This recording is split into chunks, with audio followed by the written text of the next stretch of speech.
Welcome, Derek, again from sunny Florida. How many more days you down there? I'm home tomorrow, late night tomorrow. Well, late night tomorrow. Okay, that's great. That's great. We have a phenomenal guest on today, a legend, literally a living legend in the football coaching space, and he was a head coach for many years at Harvard. Um, he's won 10 Ivy League championships. He had 3 undefeated seasons.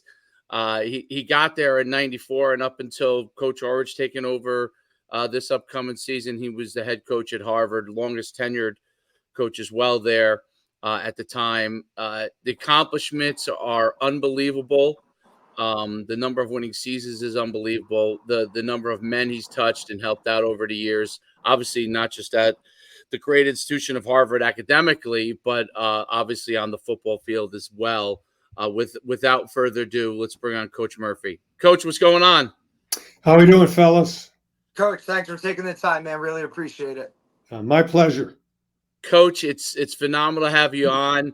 For the people outside of the coach's space who may not know about obviously your story career, give us the whole backdrop, how you even got to Harvard and that whole story, and then obviously cover your career as well.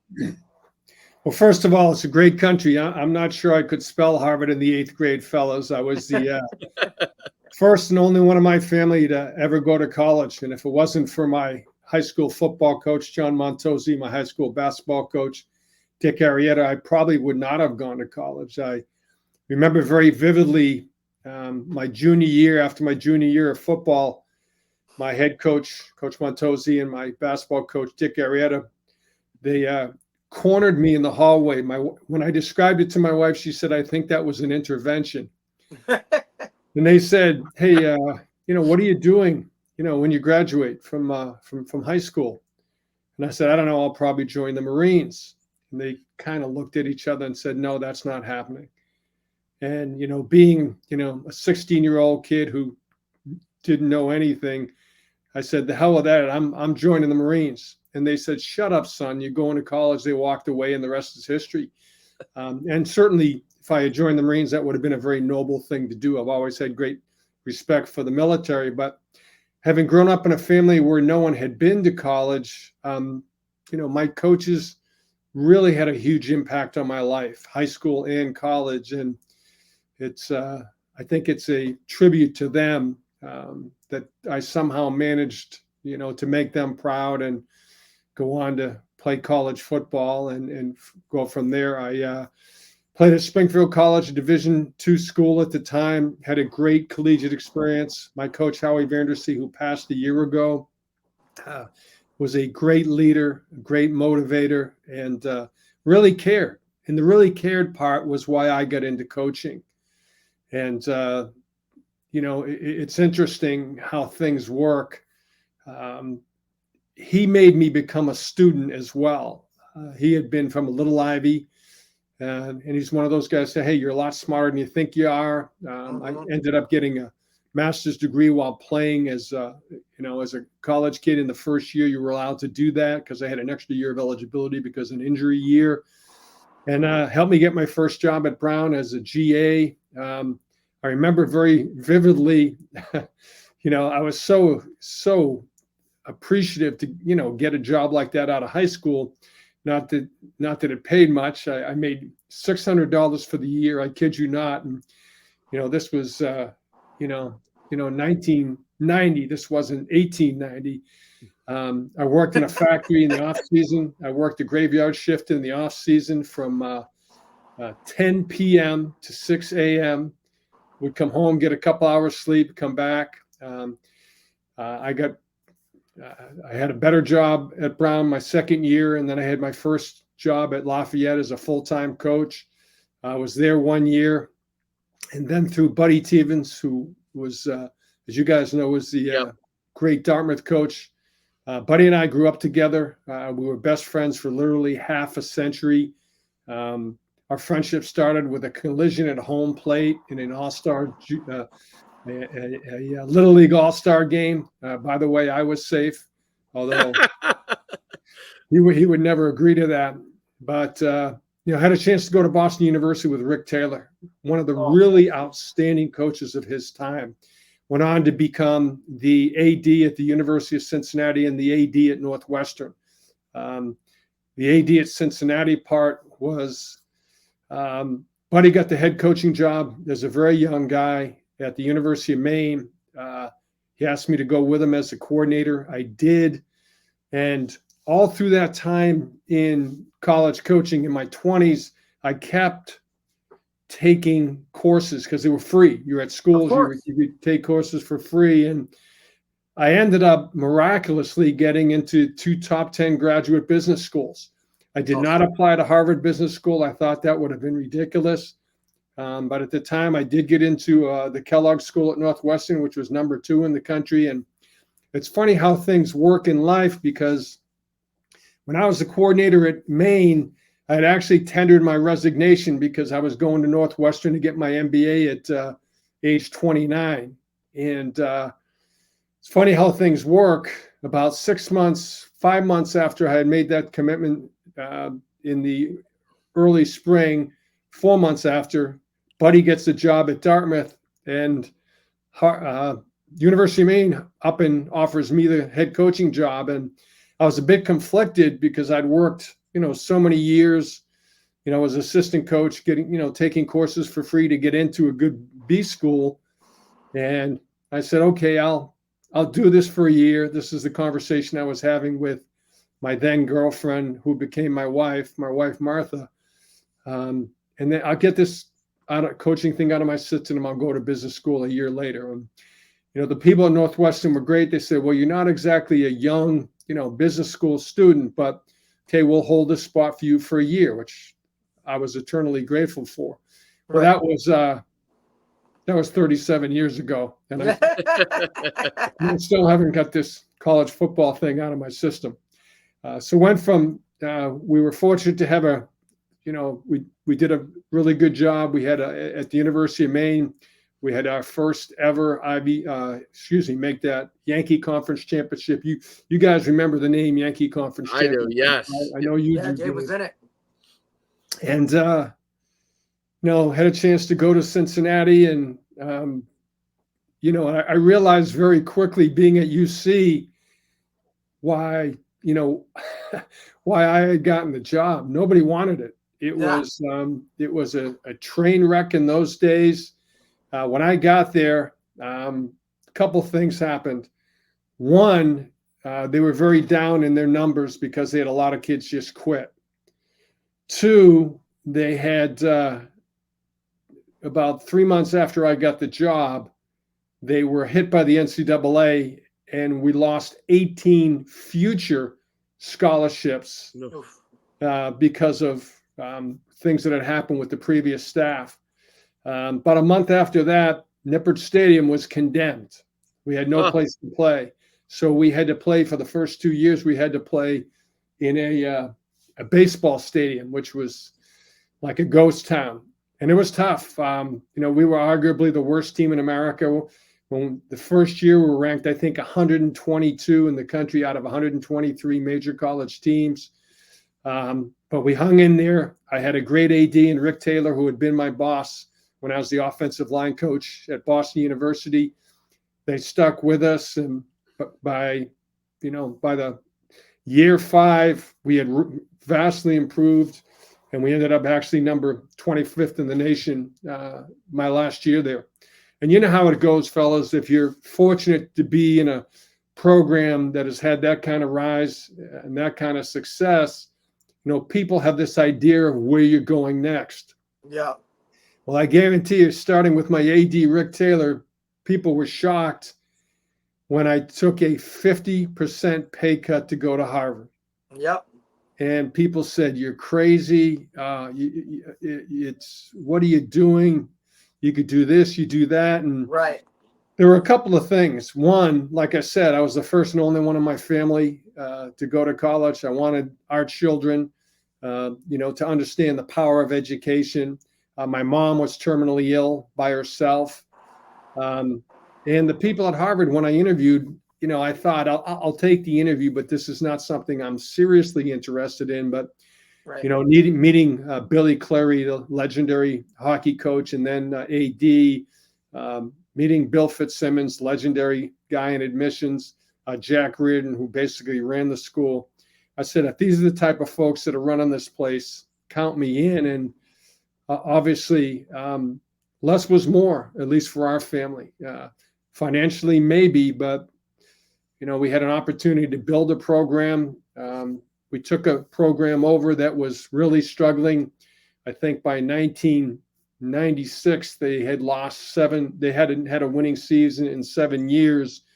And I think we went on from there to have, 20 straight, something like 20 straight non-losing seasons, and just been a great experience on many levels. Yeah, I mean the career that you had is amazing, and I remember getting recruited. And that was one of the reasons why I was curious when we talked offline about when you came there, because the shift in the mentality of Harvard from when I was coming up in recruiting to what you did and what you really improved upon there, and taking your Division I experience and how you built that up, and you translated it right to Harvard, and had great success. I mean, success they probably beyond their wildest dreams when they hired you. 100%. No doubt. And so I remember my recruiting process, and almost every Ivy had offered me, but Harvard came in, and obviously it was such a, like, it was Harvard, so I was obviously very interested. And the Harvard recruiter at the time came in and said, we need to know if you want to go to Harvard right now. And this was, back in the day when you got offered in senior year still, but it was pretty early. And he said it to me, I think it might've been September, like first or second game he had come in there. And it mentioned that to me and said that to me. And I said, Coach, I just started talking to all these schools. I have no idea. And obviously Harvard is an amazing place, but I was a young 17-year-old, I really didn't, I was just kind of learning the whole process. And he said, okay, thank you. He's like, and he left, and I never heard from Harvard again. And that was one of the reasons I was curious, because the way that you built it up, I knew that it could not have been your staff that was in there at the time. And it's so interesting to hear. And it's hard for me to remember way back then what the record was even of Harvard, but it makes a lot of sense. And when you go back in time and how the mindset and the shift of everything that you did at Harvard, just like you did at Cincinnati, changed everything there. And it's amazing what you did. I mean, not only did you obviously choose maybe arguably a much more sustainable lifestyle, obviously being able to be the head coach at Harvard, because you were there so long. But it's what you did accomplishment wise, and all the players that you worked with. And I've met some of your players over the years in different capacities in the football industry. The owner of Stack Sports was one of your running backs. So I did business with him in the early years of our camps when we were running showcases and camps, and and he was a brilliant guy. I mean, tough guy too. Tough guy, brilliant guy. And it's just a tribute to what you've done over those years. Quick, my first question really is, it had to be very difficult to get the blueprint at Cincinnati, right? To really kind of build that up. And did you, how did you as a young coach really establish that blueprint? And did you use some of those things from that blueprint at Harvard? Yeah, I don't think there's any question. Even at Cincinnati, it started with, you've got to recruit a village. Assistant coaches, first and foremost, you got to recruit a great staff. We had a great staff, many of which who ended up in the NFL. I've had 2 of my former coaches become head coaches in the NFL. John Harbaugh still doing an amazing job, Yep. with that team. But we're the ultimate human resources industry. And if you recruit great assistant coaches, guys that are really going to roll up their sleeves, go to work every day, guys that are going to be able to connect with student athletes, guys that are going to be good recruiters in the best possible context. And that's where we've had success everywhere, whether it was at Maine, whether it's Cincinnati or Harvard. I think it was pretty much the same blueprint. It's all about the people. Yeah. And it's hard to quantify those things. But we wanted high character kids, high character coaches. Didn't care whether you're black, white, rich, poor, Catholic, or Baptist. Those are things that distinguish us. But, we're one team, one family, and developing that culture. And pretty much, even though obviously Harvard is a lot harder to get into per se than the University of Cincinnati or the University of Maine. Right. That's what we did. It was all about people. And those people eventually make you look good. Those people eventually transcend whatever people might think their physical limitations are. And, I remember my first recruiting class, I recruited a kid out of Minnesota named Matt Burke for Harvard. Matt was not highly recruited. Ended up being an all NFL football player. Ryan Fitzpatrick, was not heavily recruited. Remember being in his house in Arizona and walking out of there saying, this kid's the real deal. I'm not sure how I know that, but that's the kind of instinct I felt I had in terms of character. And all of those guys sort of transcended what people thought their physical limitations were. Kyle Juszczyk from a small little school in rural Ohio, who's been, another, multi-year all-pro, first when Harbs recruited him to go play for him. And then when he signed an excellent contract, obviously with the 49ers, those kids, everybody knows they can really play, even though they were not highly recruited. But they're such great people that they maximize those opportunities to play at the highest level. Well, I think that's one of the big things that you changed too. You made Harvard not just a destination, obviously for great athletes who are fantastic students, but players who had higher aspirations, and they figured out that they could take those higher aspirations from Harvard, which was a really, really huge thing. And I think that changed. Some of the things you did that really changed the way that NFL teams looked at the Ivy League.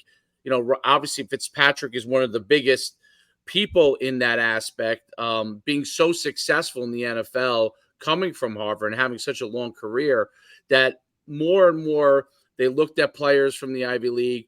They started to understand that some of those players were Division I big-time players or could become big-time Division I players, but chose academics as a big part of what they wanted to do. Talk about how in the recruiting process you really balanced that with some of those really good players. Well, with every kid we recruit, we're saying, hey, if you're coming to Harvard, hey, you may not end up in the NFL, but you're going to end up with tremendous opportunities. It's going to, for your future family, it's going to be a great opportunity to help them be successful in life as well. And I think the reality is, as we had more and more kids, either get drafted or sign free agent contracts. I think at one time, we had about 14, 15 guys in the league at the same time. We ended up having close to 40 kids who signed NFL contracts. But those kids became sort of walking TV billboards. People would say, wow, that kid's from Harvard? And it gave us an opportunity to maybe have an opportunity to get better players, make them understand that even in the NFL, what's the average career, David? Probably 4.3 years. Yeah, maybe. And again, so you're going to end up working for 50 years after that. And I think the combination of all those things, having success, recruiting the right type of high character kids, certainly was the reason and the way that we were fortunate to become successful on a more consistent basis. Right, because you could definitely look at it, right, and you're talking to a high school kid, and you're trying to explain to them that, hey, coming here, right, is going to benefit you well long term, well beyond what you can even imagine right now. And I could imagine it being difficult, though, speaking to those, 16, 17, 18-year-old kids, trying to push this on them and say, hey, like your future is going to be so much brighter if you come here and do this, when in reality, they want to go do the, to a bigger school or the party school, or, it's just hard for them to grasp that. I would assume that, the approach was probably get the parents, right? Because the parents were probably always on board, and then have them push his kid to go. But I definitely could see that. But you overcame that, and I think that's just phenomenal. Well, to your point, Derek, I really enjoyed recruiting visits. I really enjoyed going out and getting in the family, getting into the living room to make that connection. And I think for a lot of people, understanding my very humble background, they could see sort of both sides of things. Absolutely. But no question about it, when you're, maybe a 46-year-old parent as compared to a 16, 17-year-old kid, right, they certainly understand the end game, the long game. And there's less and less, as there's less and less home visits these days because things are happening so quickly. It's incredible. But that was the key for us. I think we recruited during our tenure kids from 41 or 42 different states. Right. We didn't get anybody out of the Dakotas. We didn't get anybody out of. Now we had kids out of Hawaii. We didn't have a kid out of Alaska. We didn't have a kid out of the Dakotas, but that was about it. And those things certainly helped us. And I can, that's just another part of the Harvard program itself is, a lot of people think that the Ivy Leagues are Northeast based, and yeah, geographically, absolutely. But you're also on a national level. There are kids that are going to come to you from West Coast or, the Midwest or whatnot. And that's just another kind of ball that you have to juggle in terms of, hey, this could be a really good player for us, but can they come to Harvard and succeed in this different type of geographical location? Well, to your point, the visits, the campus visits ended up being crucial because for so many kids who took the visits, they thought our kids were going to have 3 heads or something like that. Yes. And, when they walked out of there 48 hours later, they had already connected.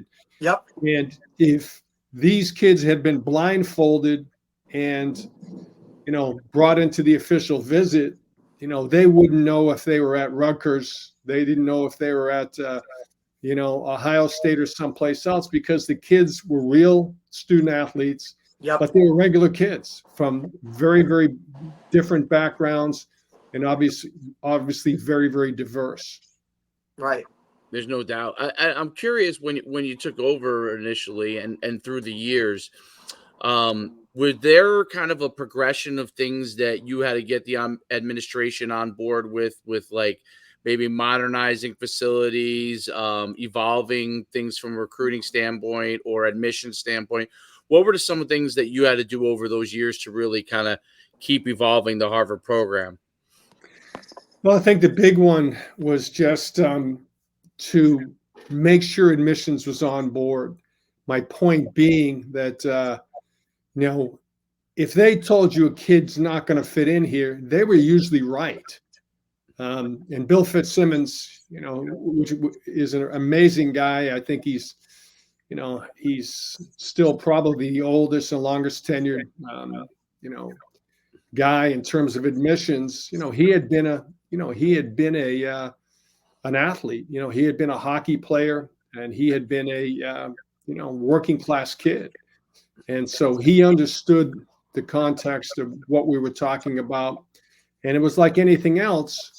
Okay, they took some chances early on some kids that they may not have taken previously, and those kids did it incredibly well, which obviously gave you an opportunity to get a lot more credibility and for the admissions people to work with you and trust you. And at the end of the day, the reality statistically was, Harvard graduates 99% of its kids on time. Well, we graduated 99% of our football players on time. So from that standpoint, we had a great relationship because we trusted each other. I think the second thing is what really helped us in recruiting is you don't have to beat kids over the head that Harvard's a good school. But I would always say to a kid, Derek, as an example, I say, hey, Derek, who's got the largest Division I athletic program on planet Earth? And inevitably, they would say one of three schools. They would say Ohio State, Michigan, or Alabama. And I would say, no, it's Harvard. And they'd get a laugh out of that. And I'd say, no, it really is Harvard. They go, Coach, what are you talking about? I said, we've got over 40 Division I athletic programs. It's almost twice as many as any school in the Big Ten or the SEC. So do the math. We have more recruited Division I athletes on our campus than any place on planet Earth. And we use that obviously to our advantage, but admissions really appreciated those kids. They were not recruiting those kids because they're athletes. They were recruiting those kids because they were high character kids who managed to be successful on many levels. Right, and I think that was a win for you, right? Taking that risk, and now you're able to kind of move ahead and say, "Look, we took a risk here; it worked out. Let's go do it again." Well, I think that's also really a great thing with the number of student athletes on campus, which I didn't know. I didn't know that fact, but that they felt comfortable, right? So this was a place that was friendly to athletes. There were going to be other people like them that are playing other sports that they can know. And I think that's a really, really great recruiting tool that you identified because, athletes that is always a comfort level that they have. Oh, there's the soccer team or the basketball team or the track and field, whatever it is, sports wise, those are athletes. And the fact that there's so many athletes on campus, right? It's not just Mark Zuckerberg, who's an absolute genius right on campus. It's also athletes like themselves who are exceptionally smart and really good athletes and want to get a Harvard education. So it's really amazing tool. I'm curious as to like how you've seen recruiting evolve, because you especially at Harvard, not just when you were at Maine and Cincinnati and going back to when you were playing at Springfield, but really those years at Harvard, because it has changed so much recruiting. It's mind-boggling. Just when you think it can't change more, it just continues to change. Talk about the things that you've seen and maybe the good, the bad, and the ugly of it in recruiting. Well, Dave, to your point, I mean, when you're at any school for 30 years, you transition, okay? Like anything else in life, and football as in life, the only constant is change. And I think like anything else, you have to adapt, whether you're in a Fortune 500 company or whether you're at Ohio State or whether you're at Harvard in the Ivy League, you've got to continue to adapt. And we did continue to adapt. We were always trying to build a better mousetrap, if you will. We would make sure that we would try to be ahead of the curve on so many things. But if you look at now, to your point of where college football was when I was the coach at the University of Cincinnati to where college football is now, well, you got to go really deep into the weeds, because agree or disagree with this. In the NFL, okay, there is parity. Why is there parity? Well, everybody's got the same salary cap. Next year, it's $244 million. So everybody has the same amount of money to spend. Okay, if you have success, let's say you're the Kansas City Chiefs and you have success and win a Super Bowl, what happens? Do you get the first round draft pick? No, you go to the bottom. You go to the bottom of it. So there's a way to keep parity.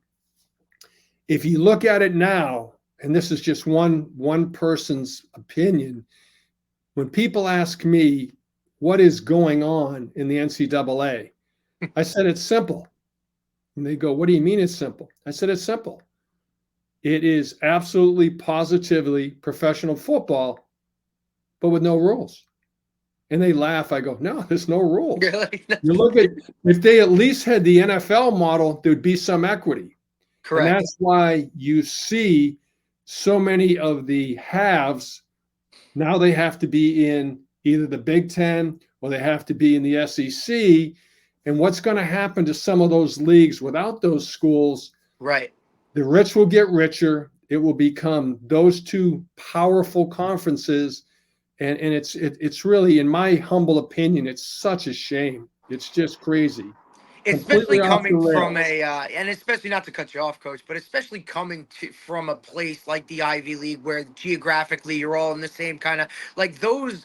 Now you see the Big Ten, and you got USC, UCLA. You're stretching all the way to the West Coast, and look, I get it, and I totally understand it, but that doesn't mean that I have to like it, right? By any means. I just think that those rivalries that come from, the steady eddy of the same type of conference. I mean, I always compare it to like the Big East in basketball and that kind of, you know what I mean? The ACC in basketball, college basketball. But you look at these programs now, and like you said, everybody is just trying to get into those places where the rich can continue to get richer, right?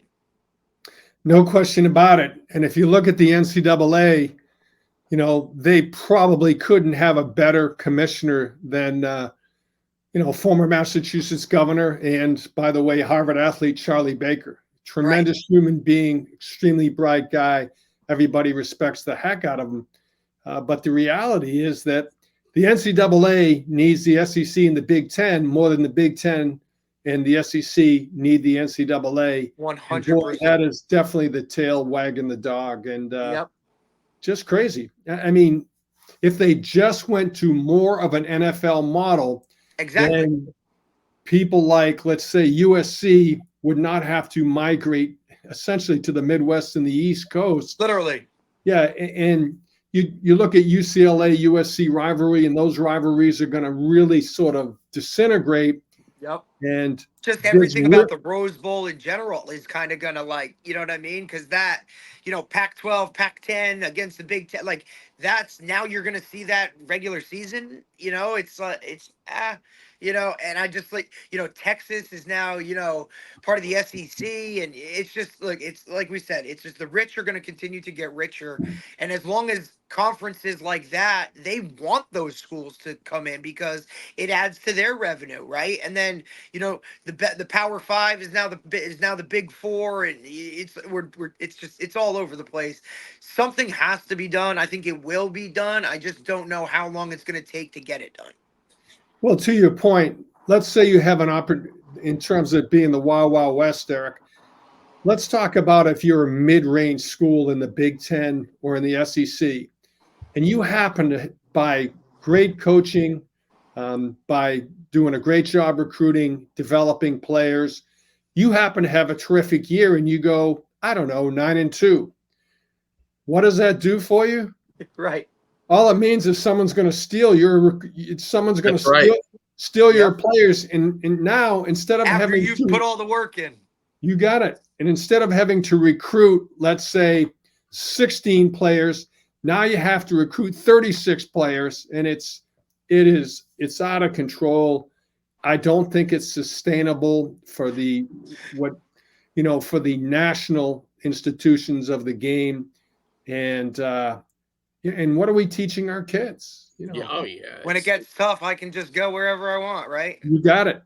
And there's going to be someone there that wants me to do that. Correct? And you see it in the video games they play, right? So now the NCAA game, right, Derek? And we were talking about the other day.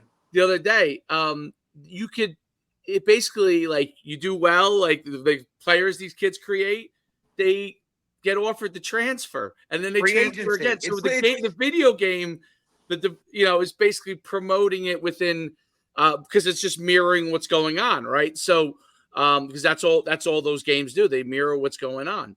So it's really, really interesting. But all the players playing, the young kids, that's what they do. They're playing it in their locker room, and they think that that's a normal thing. They start to think that that's a normal thing, and I think as far as like geographically, I almost feel like in the long run, they're basically going to take all those big four or whatever whatever it ends up being, and then eventually create them as one gigantic super conference and then just separate them back out again by region, because it isn't. I think you're right. It's not. How is that long run sustainable for Stanford to play in the ACC, right? I mean, Cal to play in the ACC, USC and UCLA obviously have gigantic budgets, but like over time, their other athletes, they may lose in other sports. Well, that's the concern, I think, is right. And that's how I look at it. Everybody obviously wants to look at football, basketball as the two majors. Like, that's really, people think that that's just it. Like, what about all these other, you know what I mean, sports that now, you got USC traveling to Rutgers in the middle of a semester, for whatever sport. Like, nobody takes that stuff into account or even thinks about that because, football rules the roost for the most part. And then what are we teaching young people? We're teaching when you make a commitment to people or an institution or the person you marry or fill in the blank, right? It's meaningless. Right. And not only is it meaningless, but, we're letting people off the hook by having that behavior. And I just think overall, and I know I'm old school, fellas, but I just think overall that this is not the right way to go. It's not. Right. All it does is make these kids now football players first, student athletes second, even at some of those really good academic schools in both those leagues. Absolutely, it becomes meaningless on both sides too, right? So it's like a lot of the coaches at those levels are forced into a situation where they're doing things that are always on the borderline, right? They're riding the fine line of whether it's right or wrong kind of deal. Like, we know let's put it like this. We know right and wrong, but whether it's legal or not legal, they're riding that fine line. Well, they're always just looking for staying on the right side of it, but because of what has to happen. And then the players learn that too. So it's not on purpose by the coach. Like, it's kind of like one of these things where they're being forced to keep up with the Joneses. Yeah, well, who's going to succeed in that environment, right?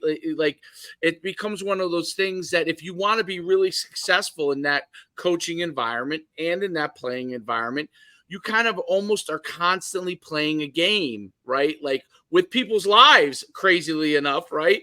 You're playing a game with you and your life, their life, everybody associated with the programs.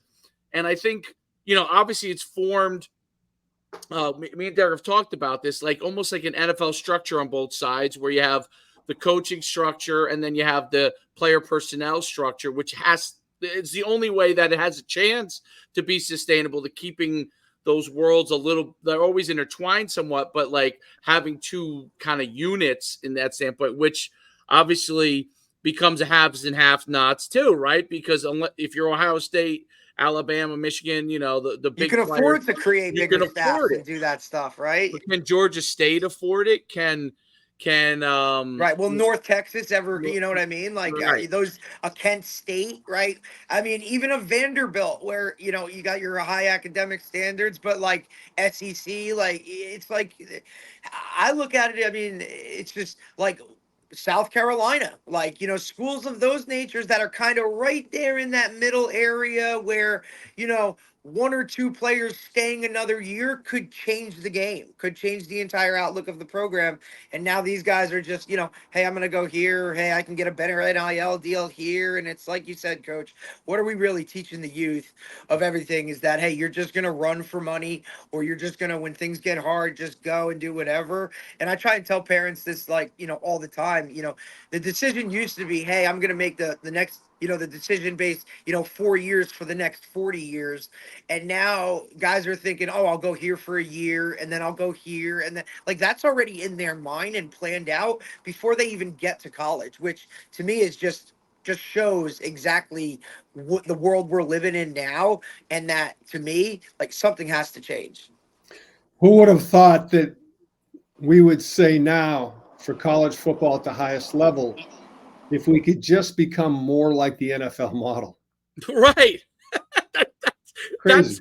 And that's crazy. And that's what has to happen for them to have any stability, which is crazy. Right, like Stability that's the bare minimum. and That's equity. just the start of it, right. right? And Like equity. just That's right. That's like right. I mean, because and obviously the timeline, right? You got a transfer portal opening up while guys are trying to compete in bowl games. I mean, how do you just Dave and I have talked It's about it helped the a Ivy bunch. League. So here's the It's thing that insane. I think it's really helped the Ivy League get better players over, as you keep going into it farther and farther, because that's not the model of the Ivy League. Um, you if you're going to the Ivy League, your objective is to get a degree from there, not to like transfer out. And the only players that ever transfer out are going to be, those grad transfer players. So Right, which I also think is a great model too, because and a home that's run look, for the Ivy I League, think that's a selling point as well. But I'm just saying, like, that's right? also a selling point. Hey, look, It man, becomes like you can come here for 4 years, get your degree at an Ivy League school, and then look, if you're good enough, I will help you get to that fifth year at a bigger institution where now maybe you can make a little bit of money before you go and get drafted, right? But that process itself, it's not, hey, I'm going to develop you for a year and then go, right? That's come get your education first, then I can help you. And with the success, because I've seen a lot of those grad transfers, a lot of those guys come from the Ivy League, and I think it just kind of puts a stamp on, hey, like, we here have some good football too that can produce some high level NFL guys at the same time. But they're also like, this guy already has his degree from Princeton or from Harvard or from Yale or one of these institutions that nobody around the country is going to touch that no matter what. Well, to your point, I have been completely on board with that to the point where we've had kids that have been starters in the Big Ten, the SEC, the Pac-10, the ACC. In every major conference over the Right. last 5 years, we have had starters there. They Yeah. have gotten a free master's degree, let's say an MBA. They played another year. They've had a great experience, and that actually has been a boon for the I Ivy love that. League, and certainly for Harvard boy. And next year we'll have a kid who's going to start for Florida State, start for Louisville, and start for UVA as just a couple of examples. Jake Right. Rizzi, Thor Griffith, and Tyler Neville. Three great kids are going on to get Right. a graduate degree, and even when a kid might have had an extra year, maybe because of an injury or COVID, they'd ask me, Coach, what should I do? I said, you Right. got to take this opportunity. Absolutely. And I think that's what I say real coach does, but a coach that cares about his players, like unconditionally, will have those hard conversations. The honesty, I think that's really where coaching, you can separate yourself as a coach, is I think the ability to have those hard conversations with players and sometimes have to tell them things that they don't want to hear. I think that's just what separates, a good coach from a great coach.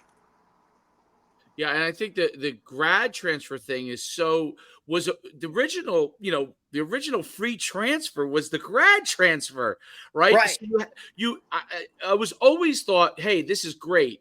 Guy's there for 4 years. He gets redshirted at a Division I school, or he goes to Harvard and he sits a year and he graduates in 4 and he has an extra year of eligibility, right?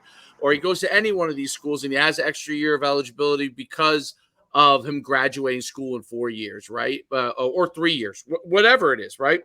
I always thought that was phenomenal. That to me was transfer that has a huge advantage for the player for life, because now he is getting a grad degree. And you know what? If he is going to maybe a better quote unquote football school, he gets to enhance his skills. He gets to get a grad degree. And that's what that grad transfer, the beauty of it, right? And then the old transfer rule was basically you moved down a level if you wanted to play right away, or you had to sit out a year, which made you think about whether you wanted to leave. And I think just the fact that a player has to, and I'm not saying that's how it has to be, but a modern version of that would be better. But just having the players have the time to think about, okay, can I develop here?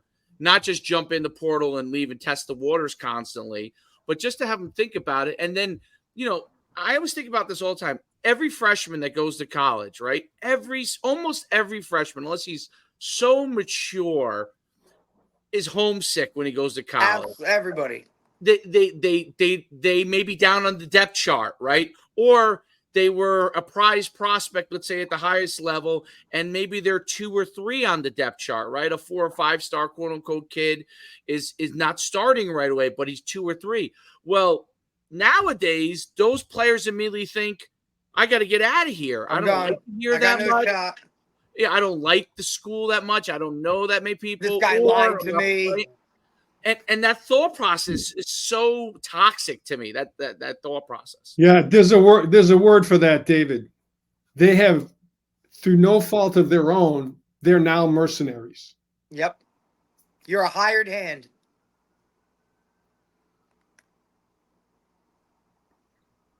All the athletes now are Hessians, like in the Revolutionary War.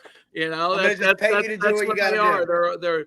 They're paid to fight, and I also think that your point about like how do you developing programs every year? You have to constantly develop programs every year and figure out.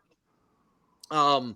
After years of coaching high school football, I'm coaching youth kids, right? And it's hard with youth parents if their kid isn't playing that much, right? Or he's not there yet skill-wise, and having just those conversations. I always think, how do you have a conversation with the guy who's 3rd on your depth chart? Okay. He's clearly unhappy at this point, and he dips his toe in the water, and it could be no fault of your own as a coach. You may be doing everything you can. You may be communicating. He may be getting it from the outside. He may always coming outside factors now with social media. There's so many of these, trainers and handlers and, quote unquote street agents. These guys have their, youth coach from. They're human beings, though. I'm saying they're human beings, and they get their, you're a kid, you're a human being, you're in college, and your girlfriend breaks up with you. That's a reason you could go in jump in the transfer portal. You're 3rd on the depth chart. That's a reason you could jump in the transfer portal. You're struggling in a couple of subjects, okay, and you don't feel like you're getting the help immediately for some reason, right? You could jump in. There's so many things. It's so hard for a coach and the player on the flip side to manage all this stuff because you're getting all these forces. And we've talked to a lot of coaches, and almost all the coaches we've talked to have been phenomenal guys. And they communicate more than they ever have, but no matter how much you do, you're never inside the head of another person, right? Nope. So when there's no parameters per se, or limited parameters, it's very hard when somebody, a young man, 19, 20, I like to call him a kid still, but, I guess you can't call him a kid. To me, that when I see a 19, 20-year-old, to me, it's a young adult, right? Still on the borderline of being a kid. And that mindset of, oh, it's not working. Because I was there as a player. I remember my freshman year. I remember it. I remember thinking, why am I not playing right now? I think I'm better than this guy. I got hurt. Coach doesn't want to talk to me anymore, right? It's not that he didn't want to talk to me. It's just he had a lot of other things to worry about, right? And you start to think about these things as a player. And if I had a transfer portal I'm just being honest with how I was back then at 18 years old. If I had a transfer portal, another school said to me, hey, you can come here and play right away and blah, blah, blah, blah. There's a chance I would have definitely looked at it. And you know what? My career ended up being great. I learned a ton of things from having to stick it out, right? And having to stick it out, going through a coaching change, which was tough, okay? Being loved to not being loved, to having to be loved again, figuring out what the coach needed from me to be a player that was on the field. And those are real life skills that which happen in life. Now, what are you going to do? The first second your wife gets mad at you, you're going to up and leave, and believe me, it's going to be a lot worse with your wife when she's upset with you than it is when your coach is upset with you. Well, to your point, fellas, and we're all saying the same thing, we're supposed to learn life lessons through playing college football. Now the lessons are, hey, when the going gets rough, just get a divorce. I heard baseball, and I didn't know this because I watched the College World Series, and I heard baseball, as much of an issue it is in football and basketball. Baseball, it's a monumental issue, and I've watched a bunch of things on it because those guys are not on full scholarship either. Nope. So they're getting 25% plus a lot, and we're talking at the So biggest. now when they see those right? NIL deals, they're like running. Well, that's exactly what's happening. So because some of them, so if I'm getting a 50% scholarship at, I don't know, let's say Tennessee, and I have a great year, and Tennessee doesn't come up with an NIL deal for me that covers the rest of my education, and let's say, I don't know, LSU does, they go over there, so they're still only paying, they're still a 50% scholarship, but the NIL is covering. So these things are going on in baseball that are like, because you could have a quote unquote walk on, but give him an NIL deal for the full amount. Which is the issue right now, and that's Right. why I think you're seeing, it just came out a couple of days ago, and I'm sure you saw, Coach, that they're going to increase the scholarship limit. For football, it's going 85 to 105. I mean, I think they've already done that because they're paying guys. Coach, you took that's already what I'm talking about. The PWO world is now non-existent. Like, hey man, we're gonna label you a PWO, but this NIL is gonna take care of your everything you need, plus get you a new $100,000 car or whatever. Because you go to some of these facilities now and you look in the parking lot at what these kids are driving. I'm like, I guarantee you, they were driving a better car than I was at Harvard. And look, I'm not faulting the kids or saying, talking negatively, because go get it, man. If you have the opportunity, I mean, that's your gig. But just keep the core values of you are a part of the small percentage that gets to play this game at this high level. You know what I mean? At least, I understand that you got to take care of you and whatnot, but also this is the ultimate team game, and you're not doing anything as a quarterback without those 5 guys in front of you. And I'm sure as hell they don't have the NIL deal you do. You know what I mean? So I just hope that these guys are understanding that whole part of the process. Well, and the genie in the bottle thing is tough. That's the hardest thing about all of this is once the genie's been let out of the bottle, okay, and all these things I'm not going to say it's impossible to put it back in, but it's pretty close to impossible, because all you're going to be able to do is you're going to have to figure out some level of parameters. 100%.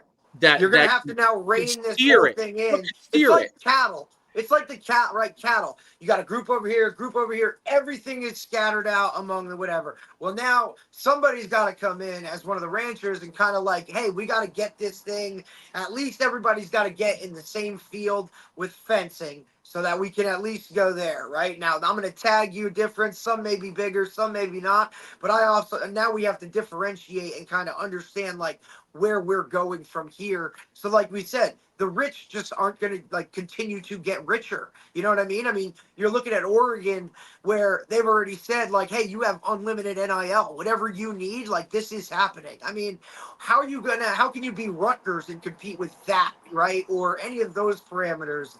And that's not even going into the actual paying of the athletes, through their collectives and all this other kind of stuff. It's just a lot that has to be reined in. I think these guys really, and Dave and I talk about it all the time, it was originally hey, these guys are going to show up to a little card shop or something, do an autograph session and make a couple $100, and it's turned into, oh my God, this guy's getting an endorsement from Wendy's. Yeah, as we talked about, right now, the NCAA certainly cannot rein it in because they don't need the NCAA, which is really, really tough. Right. But you're going to have a quadruple A professional football program. That's right. It's simply the minor leagues. Really? With way better pay and no buses and right, this isn't Bull Durham, bro. Yes, that's right. No, it's really interesting. The one day when this, if it gets figured out, because the here, to me, trajectory on things are this, right? You're 100% right. It's a minor league system, and the trajectory is this. Now, what do all the FCS programs and the Group of Five programs do, right? So if everyone breaks away, like It's why I think you see a lot of them trying to be FBS now too, as well, right? well, I'm saying, if the Big Four conferences, let's say they break away, I'm Organization X, and we now run football, and the NCAA is kind of just a sidebar to keep us having some regulations. That's their job, just regulations. That's it. That organization in itself, and this is the issue with it all, is basically it's a pro organization. It's a pro organization that has universities as their backdrop, as their stadium rights holders. I mean, Right, the name on the stadium. how are you getting? I mean, listen, if I was getting, that's what I would try to think about, like myself at that age, right? Like, and I went FCS, so it wasn't, but myself at that age, and I was a pretty mature guy. I was recruited by the Ivy Leagues. I was a very good student. I would say I did most of the right things as a high school student. I would have had a really hard time, okay, if you put $1 million in my hand, keeping myself. I would have went to practice. I would have done all those things because I wanted to be a pro football player. I would have done all that stuff. The football stuff, I don't think, is as much of a concern. The question is, you're a university. They're basically a leaseholder on your athletic facilities, and they don't really have an incentive to go to class other than getting the bare minimum, right? And the question is, right, they're not looking for an education. Like, they don't want to be able to learn something. Out of those 105 scholarship kids, even at the biggest schools, the best programs in the country, okay, at the best programs, maybe out of those 100, maybe 10 of those guys, so it's 10% of those guys, will have somewhat of a lengthy NFL career. I'm talking at Alabama, Ohio State, Michigan, the whole kit and caboodle. Maybe 10 of them will have a career that lasts beyond that 4 years we're talking about.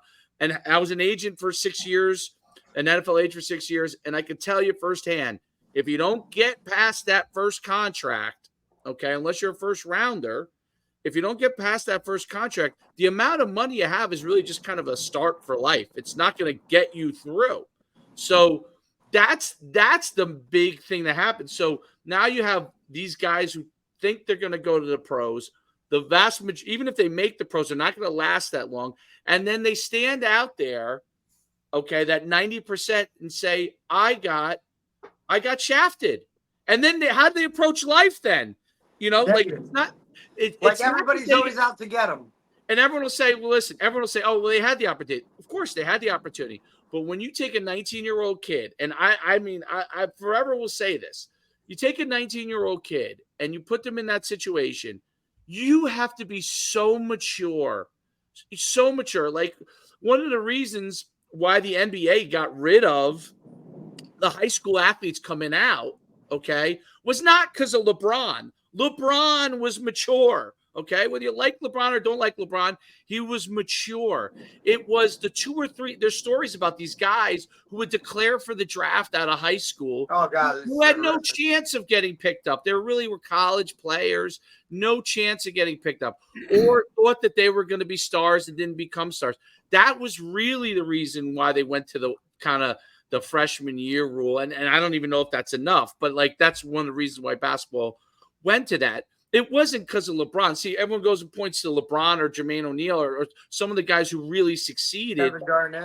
Kevin Garnett, and say, well, those guys were that 1% of the 1% that were mature. 1% of the 1%. Most young people, they could be very smart, great parents, and still not have that maturity. You know what I mean?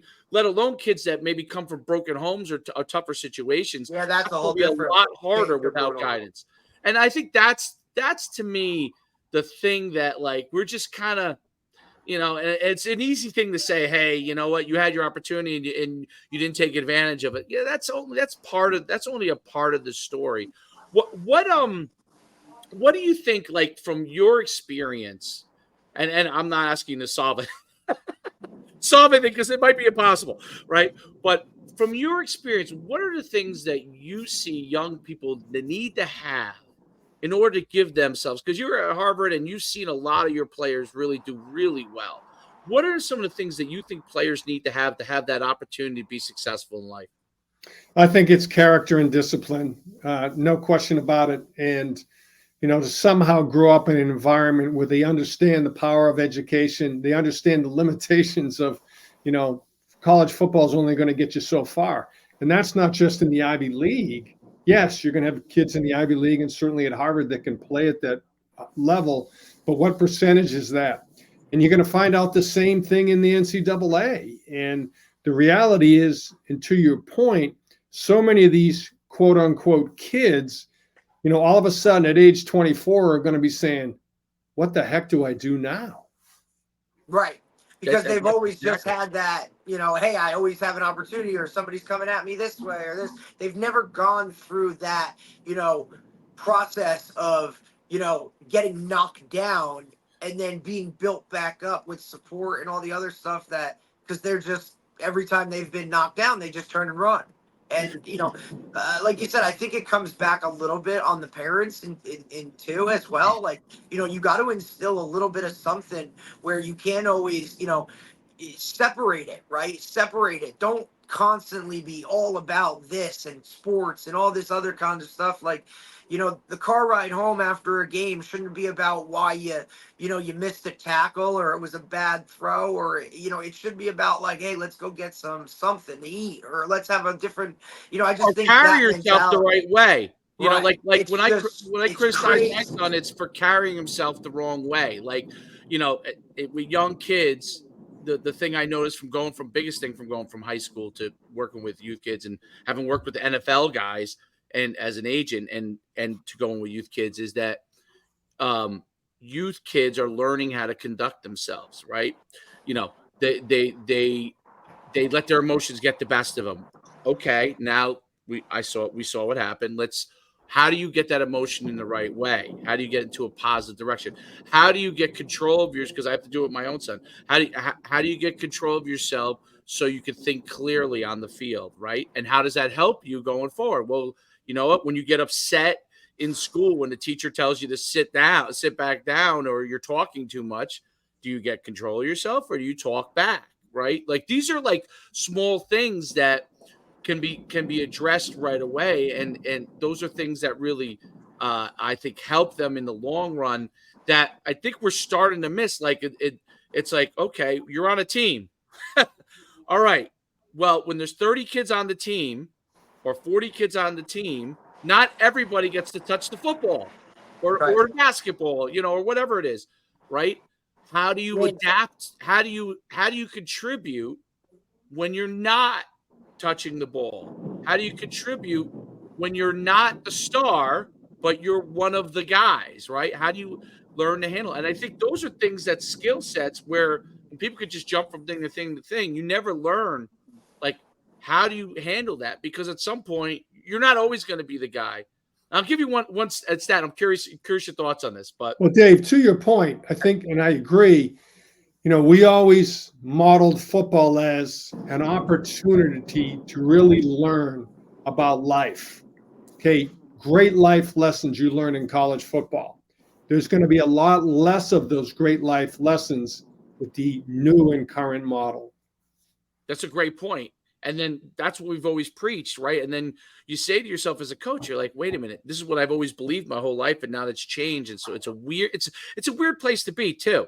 So not just a negative thing, but it's a strange place to be, because you've thought of football in a certain way always, and that's changed a little bit. Not that you conduct yourself the right way, but the outside environment. One of the things I thought when Derek was talking about, like, the money these guys can make, I saw a stat. They had a thing about, like, these influencers, and they did a study on the top, I think it was like the top 100 influencers in 2000. I want to say maybe it was 14 or 15, something like that. Who were those guys on like YouTube or TikTok, any of those things that were the top people, the most influenced people making the most money. Out of those 100, only 5 of them were still around making Yeah. money.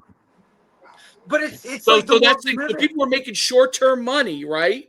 And it's But in the just like an long run, NIL they had to deal. do something else. Even those people. So that's kind of what you see with like the NIL is kind of like you're kind of like a influencer in a way. And if you don't take care of the other things, only 5 out of those 100, that's shocking to me. Yeah, Derek, I'm sorry. I cut you off. No, you're good. I just think it's very comparable to what these guys are like, and especially when we're talking, God, like this all originated. Scholarships were to get your academics paid for and be able to play your sport at the same time. Student athlete, like, yeah, I might be old school, right? And we're only talking, college for me was, my last game was 2007, right? But I just always felt a certain type of way with that title as a student athlete, right? Like I walked into class and professors, hey, nice game this weekend, bro. Like I that was just such an appeal for professors and people to know that you were part of something that was promoting positivity for this university. And to me, that was just like I really don't know how I would have even approached this world. Look, I was a mediocre player, but I played FCS. I was at Sacred Heart. I had family stuff that made me transfer down to a Division III school in Montclair State, and I played for one of the greatest coaches in the history of the game. So that was, an entire process. And Coach G, Coach Gene Cola, always preached like, guys, every one of you has your own situations going on, and I'm going to coach each one of those situations. But at the end of the day, you're still a team. You're still a student athlete. Your education is always going to come first. And that was just a thing. Like being a student athlete, having that title was something that I don't know if these guys respect that as much. Well, to your point, Derek, I think you just made a strong case for at the highest level of college football now, student athlete is an oxymoron at best. Yeah, and it's interesting because having been to the Harvard Yale game and having at Harvard and having been to the game and seeing what that is like and the atmosphere of what you would call a college football. First of all, it was obviously packed to the gills, and so anyone who's ever been there, like who doesn't understand Ivy League football, like that Harvard Yale game, I mean, it was unbelievable. I went with one of the guys I played ball with in college, and he lives in the Boston area, and we went to that game, and we had such a great time. The people were great, and the atmosphere was great, and the positivity was great, and you got to feel what Harvard is like the school, the atmosphere, walking through the campus, going to the other side to go to the stadium, right? And really, that whole atmosphere is such an amazing thing. What I'm curious, what about Harvard and the atmosphere of the Ivy League makes it so special and different than other experiences? I mean, that maybe you had or that your players say they've had in school and sports. When we recruited kids, fellas, we would say, here's what we believe this opportunity can be for you. You can have an opportunity to play a high level of football. It's Division I football. No, it's not the SEC. It's not the Big Ten, but it's Division I football. Okay, if you're good enough, you work hard enough, you work smart enough, you can also have an opportunity, even though statistically speaking, it's not a great percentage. You can go to the NFL. We've had, like we talked about, we've had kids become all pros. But the reason you're coming here is it's going to give you an opportunity to get the best possible education, to have a great collegiate experience on and off the field, and go out into the world and do what you're going to do. And and that's why I'm such hugely bullish on the Ivy League and certainly on Harvard football. It is a phenomenal 100%. opportunity, and but again, it's not pro football. No doubt, but it's it might be some of the most important football being played because the leadership and Right. skills. Those guys are running everything that's Those guys are running in things down the future, line. literally. So you're impacting, and like I said, like I've met players of yours that are CEOs of companies, and build companies Like from you said, scratch. my My neighbor's a Harvard alum. My Neighbor's a Harvard alum. He's a fantastic guy, and so it's and he was a New England guy as well, and just loves Harvard, loves the place. Didn't play sports there, but loves the place. So it's a great place. Yep, no doubt, Coach. I can't thank you enough for coming on and taking the time. We've taken an hour and 10 minutes of your time, so you can't get that time back, Coach. You can't get that time back. But we truly thank you for coming on. It's really an honor to talk to you. I've been from afar. I've admired your career. The things that you've done, not just from a championship standpoint, which you've won plenty of those, but from the kind of character that your program has had, what Harvard represents and what you represent. I can't thank you enough for coming on, Coach. Thank you, guys. Really appreciate you. My last words: go Crimson, crush Yale. It never leaves, Coach. It never leaves. I love it. Thank you so much. Really appreciate it. It's been an honor. Thank you. Thank you, Coach. Have a great day. Thank you, guys. Thanks, Coach. That was listen, and we had that discussion talking about conference realignments and those rivalries that, you're not like, that's not happening anymore. You know what I'm saying? Like those are they'll still be there. You'll still have your Michigan, Ohio States and whatnot. But some of those other little rivalries that were a big part of it, like that stuff's going to dissipate a little bit with the constant conference realignments. And the Ivy League has that. I mean, you're talking to a retired head coach. Like, that's a lot. That's like what he comes with. Like, it runs deep, man. It runs deep. That was really just a phenomenal conversation. Phenomenal guy. I mean, Good really, dude. really. And of course, he can handle any topic we discuss. As you would expect from the Harvard coach. But yeah, legendary. I'm sure he had many calls to get out of Harvard and go somewhere else and take, and just like Coach Trice from Princeton, like these guys are, nope, this is where I need to be. This is what I like. This is what I enjoy. Yeah, those dollar signs look excellent, but like most times, the higher the dollar sign, the more issues you got. So these guys are rarities in that facet, right? Absolutely, no doubt. I could talk to them all day. All right, we'll let you go. We'll let it go, and we'll hit it next. I think we're back on tomorrow. Tomorrow. Yep, tomorrow with right? Alabama State running back coach. So we'll keep running the gamut. All right, have a great day.